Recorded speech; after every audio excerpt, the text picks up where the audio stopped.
9 de la mañana con 5 minutitos, ya estamos de regreso y claro, hoy día en esta jornada de día jueves 15 de mayo sabemos que ya tenemos esta nueva ley que está implementándose en nuestro país del grabado de la patente en los vidrios y también en los espejos retrovisores, pero lo que va a pasar el 19 de mayo es mucho más importante. Sí, nos queremos adelantar al día de las enfermedades intestinales, inflamatorias intestinales, porque siempre es bueno hablar sobre nuestra salud y aprender además de qué van estas enfermedades. Nos acompaña la doctora Paulina Núñez, ella es presidenta de la Agrupación Chilena de Trabajo de Enfermedades de Crohn y colitis ulcerosa, que pertenecen justamente a estas enfermedades inflamatorias intestinales. ¿Cómo está, doctora? Bienvenida. Hola, buenos días Camila y Luis, y muchas gracias por la invitación, porque para nosotros es muy importante visibilizar estas enfermedades, así que feliz con que nos hayan invitado. Sí, son enfermedades que sin duda muchas veces son invalidantes, son preocupantes, cuesta llegar al diagnóstico. Para que nos cuentes desde la base también cómo está la relación hoy día con nuestros intestinos, con los diagnósticos, con las idas también a los médicos, con respecto a algunas problemáticas, cómo nos estamos relacionando precisamente con esta parte de nuestro cuerpo. O sea, habitualmente podemos decir que las enfermedades intestinales son bastante frecuentes. ¿Quién no ha tenido un evento de distensión abdominal, hinchazón, sentirse mal, alguna vez que haya comido algo que generó una diarrea aguda, por ejemplo? Eso estamos todos predispuestos a esto. Sin embargo, cuando ya hablamos de una enfermedad inflamatoria, es un evento crónico, bastante debilitante y silente, en el sentido que son diarreas frecuentes, diarreas que te despiertan en la noche, a veces hay mucha fatiga, un cansancio bastante severo, y también se puede asociar incluso a otras manifestaciones en otros sistemas. Por ejemplo, pueden haber lesiones en la piel que puede estar acompañando esta enfermedad inflamatoria. Puede haber lesiones a nivel de los ojos, haber una epiescleritis, que significa un ojo rojo, que en definitiva se va asociando a síntomas que pueden estar involucrados con esta enfermedad. Y saber también que este daño que se produce en la mucosa es nuestro sistema inmune que responde en forma defectuosa, significa que está atacando a nuestro colon pensando que es algo extraño. Y es así donde se produce una inflamación, se produce diarrea, se produce sangrado. Entonces, ¿son enfermedades similares quizás a lo que conocemos como enfermedades autoinmunes o hay diferencias? O sea, son parte de actividad autoinmune, o sea, ¿Ok? es parte de la enfermedad autoinmune, sin embargo, se aboca a manifestarse en el intestino. Es decir, nuestro sistema de defensa ataca el colon o ataca el intestino y genera estas repercusiones como la diarrea, el sangrado, la mucosidad, el dolor abdominal. Y dentro de estas enfermedades inflamatorias intestinales nos encontramos con las enfermedades de Crohn y también la colitis ulcerosa, que entendemos es su área de trabajo, ¿cierto? Para que nos cuente un poquito acerca de estas dos patologías, cómo se diferencian entre sí, cómo se presentan. Bueno, primero que nada, son las más frecuentes. Enfermedad Crohn puede involucrar desde la boca hasta el ano en su compromiso digestivo. Sin embargo, como dice el nombre, la colitis ulcerosa es solamente a nivel de colon, ¿ya? Es decir, hay un daño solamente en el colon que se puede extender desde el recto, que es la parte baja del intestino, hasta todo el colon completo.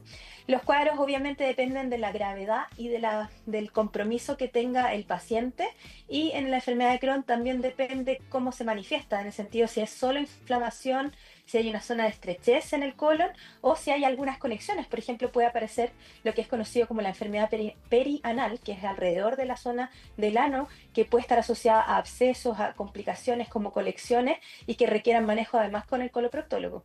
Pero como les digo, esto es una parte de las enfermedades inflamatorias.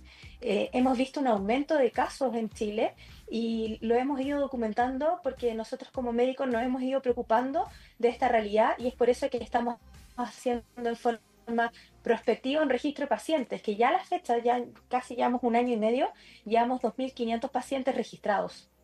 ¿Y ahí cómo está también el diagnóstico en nuestro país? ¿Hay todavía subdiagnósticos? ¿Cuesta llegar a esto? Y también cómo son los tratamientos en Chile. Sí, en definitiva el diagnóstico sí podemos decir que hay en algunos lugares que sí sigue siendo retrasado. Hay claves que no siempre se toman en consideración. Cuando una diarrea es crónica, dura más de un mes, 2 meses, se asocia a anemia o dolor abdominal, o el paciente no puede ir al trabajo porque tiene urgencia para ir, Y es más, incluso hay personas que tienen que usar pañales para trasladarse. O sea, eso es un signo de urgencia inminente, urgencia de que hay que ver que hay algo más allá. Muchas veces se habla que cuando hay un dolor abdominal, el 90% puede ser un síndrome de intestino irritable. La forma de mirar ahora nosotros es que para decir que es un intestino irritable o un colon irritable, nosotros tenemos que descartar las otras causas. Y es así que yo creo que se ha hecho esfuerzos por tratar de ah, que los médicos estén más visibilizando en los diagnósticos estas enfermedades, pero también falta educar a la población para que sepa cuándo debe consultar, cuándo es importante. Por ejemplo, esta semana me pasó que un adolescente de 16 años llevaba más de 2 meses sangrando, dijo, es que era un poco, no, yo pensé que se iba a parar y siguió y no consultó hasta que ya dijo no puedo más. Entonces, cuando hay alertas y cosas que nosotros podamos determinar, siendo cada uno en particular puede decir, ¿sabes qué? Esto realmente no está bien, tengo que consultar.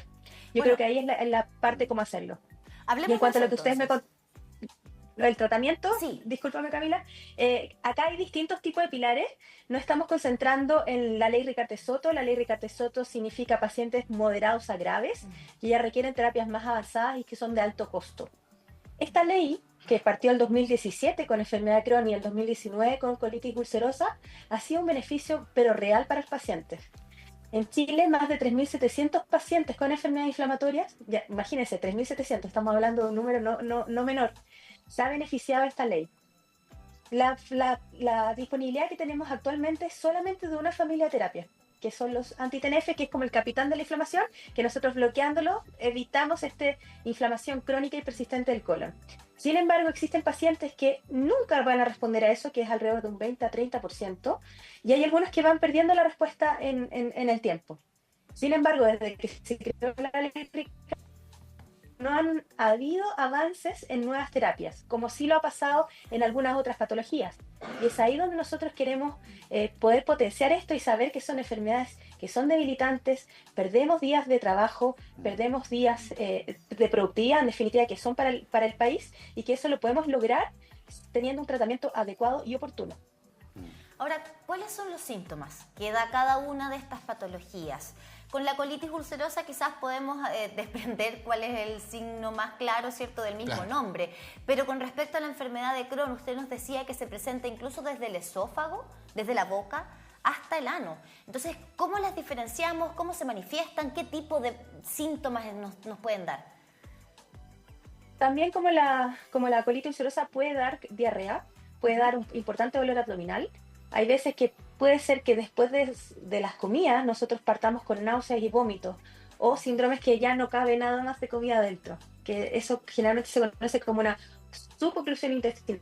Significa que se tapa el intestino y no permite el paso de nada más, y eso se produce por una estrechez en el lumen intestinal. Pero también, como les decía antes, puede haber una enfermedad perianal, que sean abscesos, complicaciones a nivel de la región baja en el recto o a nivel en el ano. Pero también pueden haber otras alteraciones, como por ejemplo que la orina empiece a salir con espuma, que haya deposiciones en la orina, y que eso habla de una conexión entre el intestino y ese sistema urinario mediante una fístula. Entonces ahí también donde tenemos que ser, que es muy amplia. Hay veces que se manifiesta por lesiones en la piel. Por ejemplo, son cosas igual puntuales. Estamos hablando de un pioderma gangrenoso. Un pioderma gangrenoso es una lesión media purulenta, por decirlo de alguna forma, que sale, que si uno la empieza a hacer curaciones, aumenta de tamaño. Hay algunas otras lesiones en la piel como eritema nodoso, que son lesiones que son de color violáceo, que son dolorosas, sensibles a nivel de las piernas, y esto puede estar indicando actividad de la enfermedad. Es por eso que esta enfermedad, yo le digo que es la más global, porque involucra muchas especialidades, y desde distintos puntos nosotros podemos reconocerla para que evitemos la progresión de la enfermedad. Y como les decía, al haber tantas posibilidades y tantos especialistas comprometidos, desde esa base podemos empezar a ver. Por ejemplo, el dermatólogo a nosotros nos deriva muchas veces algunas lesiones en la piel que son características para que nosotros estudiemos el intestino. ¿Ya? Entonces, esa es la importancia de tener una amplitud en los diagnósticos posibles. ¿Cómo hoy día está la realidad del diagnóstico entre hombres y mujeres? ¿Quiénes son los que más padecen o tienen mayor tendencia a padecer estas problemáticas? ¿Tiene que ver también con algo hereditario? Si es que mi mamá, mi papá también tenían esto, ¿puedo tener las posibilidades de...? ¿Cómo funciona desde esa mirada? Mira, Luis, hace 2 años yo no te podría haber explicado esto porque no habían datos chilenos, Mira, ¿ya? Pero ahora tengo la suerte de comandar los gastroenterólogos que les dedicamos a enfermedad inflamatoria, creemos que es importante saber cuál es el número. claro. Y ahora sí te puedo decir que el 60% de la población es mujer, que tenemos a la fecha. ¿Ya? Casi una relación, casi uno es a uno, o sea, tampoco es tanta la diferencia. Sin embargo, es importante saber que cuál es la distribución que tenemos entre colitis ulcerosa y enfermedad de Crohn. La colitis ulcerosa sigue siendo más prevalente. Te diría que casi es 3 veces que la enfermedad de Crohn. Sin embargo, en los últimos años hemos visto un incremento en la enfermedad de Crohn. ¿Y por qué se produce esta alteración? Hay distintos gatillantes, a veces pueden ser los antiinflamatorios, otras veces pueden ser los antibióticos, cuadros de diarrea, o sea, infección, que alteran la microbiota, que generan el paso para que nuestro sistema de defensa reconozca como algo normal. Obviamente la predisposición genética también existe, y sobre todo en casos de pacientes más jóvenes o pacientes pediátricos, es más frecuente que exista esa conexión genética. Sin embargo, tampoco podemos dejar de lado que estas otras condiciones que podemos conocer como ambientales también se ven favorecidas. La enfermedad de Crohn tiene más alteraciones, por decirla genética, pero se asocia mucho más bien a países de Europa del Norte, donde la prevalencia de estas enfermedades es mucho más frecuente. Ahora, ¿qué factor de riesgo tiene? Porque nos dice, hay un componente genético, pero más presente en la enfermedad de Crohn.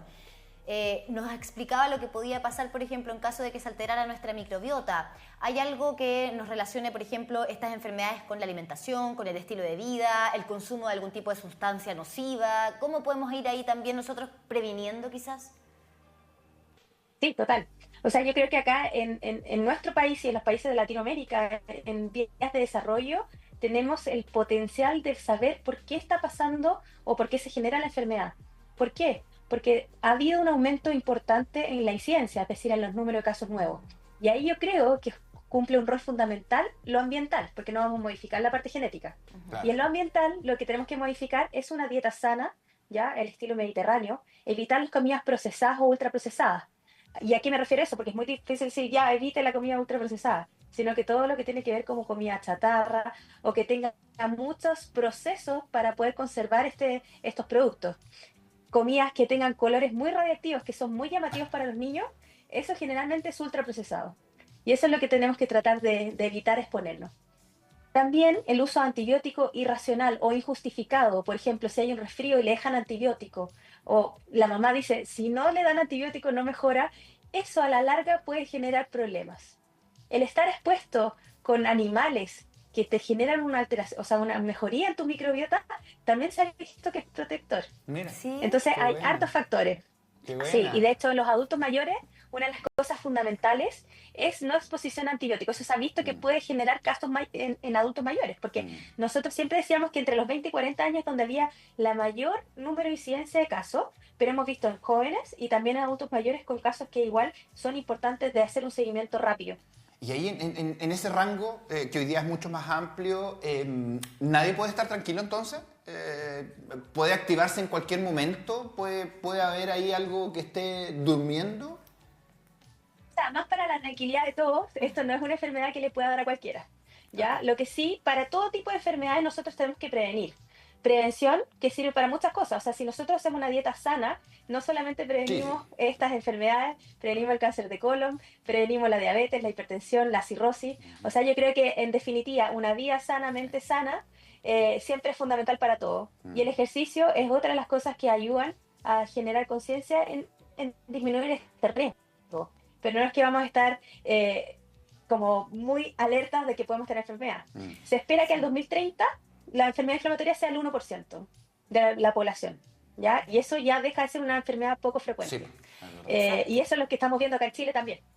Y eso es lo lamentable, ¿no? Porque estamos llegando a estos índices y, según puedo entender de lo que usted nos explica, hay mucha relación con otro tema que abordamos acá en el matinal hace muy poquito y tiene que ver con la resistencia a los antibióticos.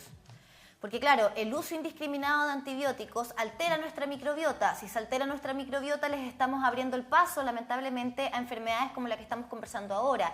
Y esto también tiene que ver con nuestro comportamiento. Nuestro comportamiento al momento de automedicarnos, al momento de cortar un tratamiento antibiótico y luego retomarlo cuando se nos ocurra, ¿verdad? No seguir las pautas o exigir muchas veces tratamiento antibiótico para los niños y no nos estamos dando cuenta del daño que estamos haciendo para todo, a mediano, largo plazo, y no solo, claro, para esos niños, sino que en general. Entonces acá hay mucho de responsabilidad también propia y autocuidado respecto de la aparición de este tipo de enfermedades. Si es que entiendo bien lo que nos estás explicando. Sí, no, está correcto. Y también lo mismo que hablamos, o sea, si nosotros comemos sano, tenemos menos riesgo de enfermedades a largo plazo. Y es ahí donde tiene que ser una medida poblacional. O sea, yo creo que siempre la prevención es mucho mejor que hablar de una cuando ya se produce la enfermedad. Sin embargo, para que la gente no quede como intranquila respecto a esto, saber que un diagnóstico oportuno y un tratamiento adecuado significa que tu vida puede ser igual de una persona normal. Y eso es lo que nosotros estamos abocando, y es por eso que vamos a hacer una convocatoria para iluminar el Palacio de la Moneda este lunes 19, para visibilizar la enfermedad inflamatoria, visibilizarla sin barreras, significa oportunidad de diagnóstico y una oportunidad de tratamiento, pero también significa un tratamiento oportuno y tener todas las opciones acá que existen en Chile para nuestros pacientes. Y a propósito de las oportunidades que existen en Chile, perdón, pero esta enfermedad, la colitis ulcerosa, nos explicabas hace un rato que hay pacientes que tienen que usar pañales. Me imagino es una enfermedad que también tiene o debiese tener un tratamiento multidisciplinario, entendiendo que esto afecta directamente a la calidad de vida de la persona, ¿no? No saber si puedes salir de tu casa porque te va a tocar un episodio en lo que fuiste al cumpleaños, en lo que fuiste a trabajar, en lo que te subiste al bus, ¿cierto? Preguntar desde esa mirada, sí, ¿cómo se trata esto?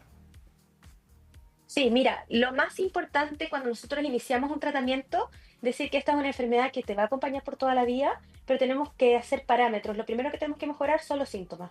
¿Ya? Síntomas significa no tener sangrado, no tener diarrea y poder empezar a tener una vida normal, calidad de vida. ¿Ya? Y eso está dentro de los objetivos de nuestro tratamiento.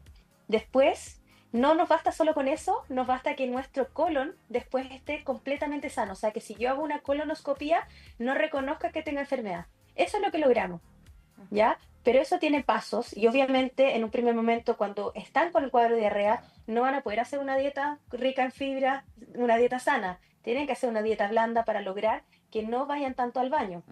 Y lo que yo te decía en cuanto a esto de la urgencia y la incontinencia es algo que generalmente tenemos que preguntarlo de forma dirigida, porque créeme que esto da vergüenza. No es algo que sea agradable y si le sabe que, doctora, no pude llegar al trabajo porque no logré aguantar en el paradero de micro. No logré llegar o hacer todas las cosas porque tuve que usar un pañal y no fue suficiente. Entonces ahí hay dos conceptos importantes. Ausentismo, que no logran y tienen que tomar licencias médicas, pero también existe el concepto de presentismo. Significa, llego al trabajo, pero no puedo salir del baño, no puedo hacer lo que debería hacer. Entonces ahí es importante saber que esto involucra mucho más allá de lo que creemos. Y muchas veces a la gente le da vergüenza contar estas cosas. Sin duda. Llegan al trabajo antes para poder ir al baño tranquilos. Se van después para poder ir al baño y poder llegar a la casa. Entonces, sí, es hablar un poco de la conciencia de lo que significa realmente. Hace poco salió la ley No Puedo Esperar. No Puedo Esperar significa, yo como paciente con enfermedad inflamatoria, puedo tener un carnet que si yo tengo una urgencia, puedo ocupar un baño en distintos lugares. ¿Ya? Mira. Esa ley es muy buena para partir, para iniciarla, pero de mi punto de vista, cuando yo tengo una ley que está el paciente con diarrea persistente que no puede aguantar, significa un mal tratamiento mío. Y es ahí donde yo aboco en que debemos tener tratamientos de mejor calidad para lograr que esa ley no la tengamos que usar a futuro. Es verdad, y para eso se necesitan recursos. Claro, para eso se necesitan recursos para poder tener ahí lo último en materia de tecnología, de tratamientos. Por eso le agradecemos por estar acá y también empezar a revalorizar lo que significa esto, que claro, le damos importancia a lo que entra, pero no lo que sale o cómo sale de nuestro cuerpo, que también es una parte importante que hay que estar atentos. Así que muchas gracias por estar acá con nosotros. Muchas gracias a ustedes por la invitación. Hasta la próxima. Son las 9 de la mañana con 25.